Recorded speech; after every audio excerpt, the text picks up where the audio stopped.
Hi, welcome to the presentation on skills-based approach in education. We're seeing a big movement towards personalized and adaptive learning. The best way to work with this new learning approaches is by using skills and skill competencies. And skills-based approach is the application to do so. Skills-based approach is an ideal platform for personal growth.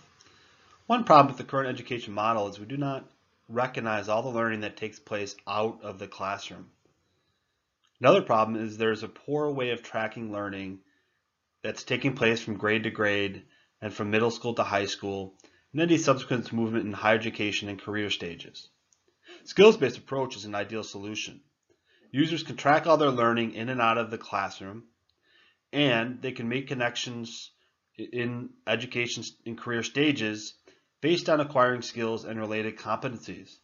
Skills are a great medium to work with because they work laterally across subjects and disciplines and vertically across education and career stages. Common Core, our current set of standards for K through 12. I support Common Core, but I think we need to separate the testing process and the standards. Admittingly, this testing has not been successful yet. Many teachers are unprepared to teach, and many say they do not have the resources. Some teachers and administrators are getting fired when students are underperforming. Students are upset when they do not perform up to their expectations. I've talked to students and they say some of the students may be opting out because it's not the cool thing to do and laziness. Okay, now the standards. Having a universally accessible set of standards for any interested party is powerful.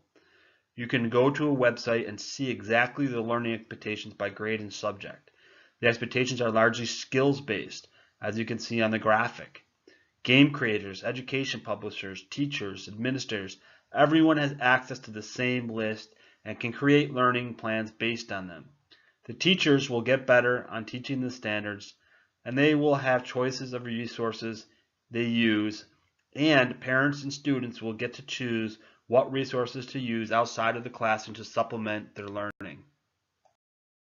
STEM, science, technology, engineering, and mathematics, and STEAM with the addition of art, has received a lot of hype as policymakers are reacting to a much publicized skills gap.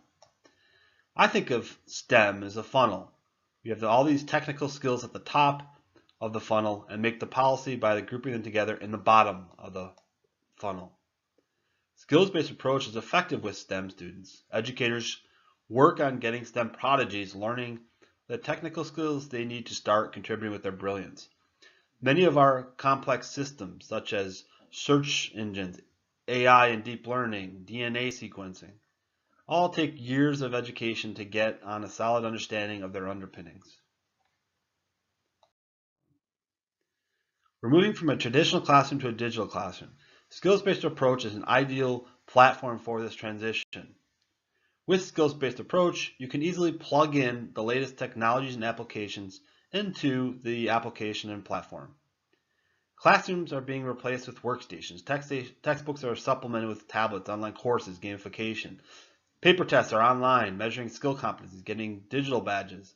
Learning is no longer 8 to 2 p.m. Monday through Friday, but rather 24/7. A student can learn as much as they want. Students are using digital media and joining social communities.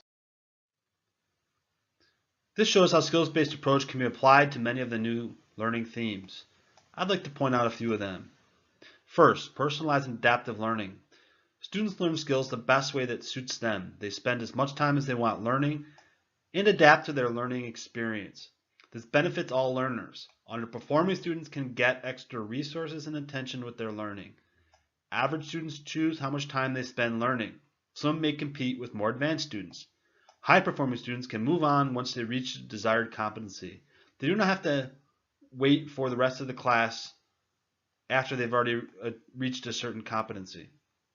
Second, experiential learning. This is about practicing and applying skills and experiences. Planning activities and projects with expected learning outcomes is ideal. It's the best way to learn. And with new technologies like virtual reality and games, this is becoming easier to accomplish with larger audiences. Third, the inclusion of soft skills and foundation skills. Students should start learning soft skills in their education. They are already navigating through social media, and with the rise of the new technologies and applications, soft skills become increasingly important. Likewise with analytical and critical thinking. They become the foundation for learning advanced, ever-changing technologies. Fourth, no surprise, micro-credentialment and competency-based learning are rapidly gaining acceptance.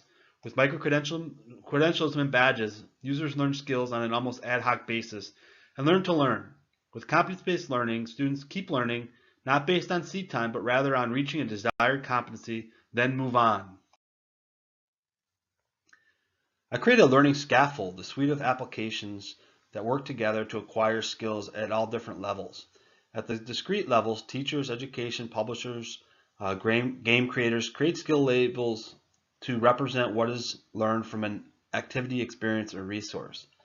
For courses, teachers create a skill syllabus to lay out precisely what will be learned in a course, and this includes a section for skills, skill competencies, and skill learning outcomes. Finally, students can create learning plans with skills-based approach. This is a platform to track all learning throughout education. Finally, I'd like to conclude and say that I'd like to see students adopt the skills culture. It's very much a growth mindset based on being motivated to and taking action to learn and apply skills.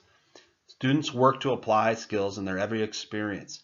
Students may learn skills from their own purposes, which may take 20 hours, or work towards mastery, which could take anywhere from 6 months to 8 years. You consider your talents and abilities as you work on skills, but they are not the sole criteria. Most people strongly agree, 67%, that you can learn a skill if you work on developing it and then determined to learn it properly, according to a skills-based approach to developing a career. Well, I hope you got something out of this presentation today. If you'd like to learn more, you can visit the website at skillsbasedapproach.com. You could also join the community at skillsculture.com. You can create labels and syllabus at syllabi.com, skillslabel.com. And you can follow the discussion on Twitter at Skills Approach Handle or on Facebook at Skills Based Approach. Thank you.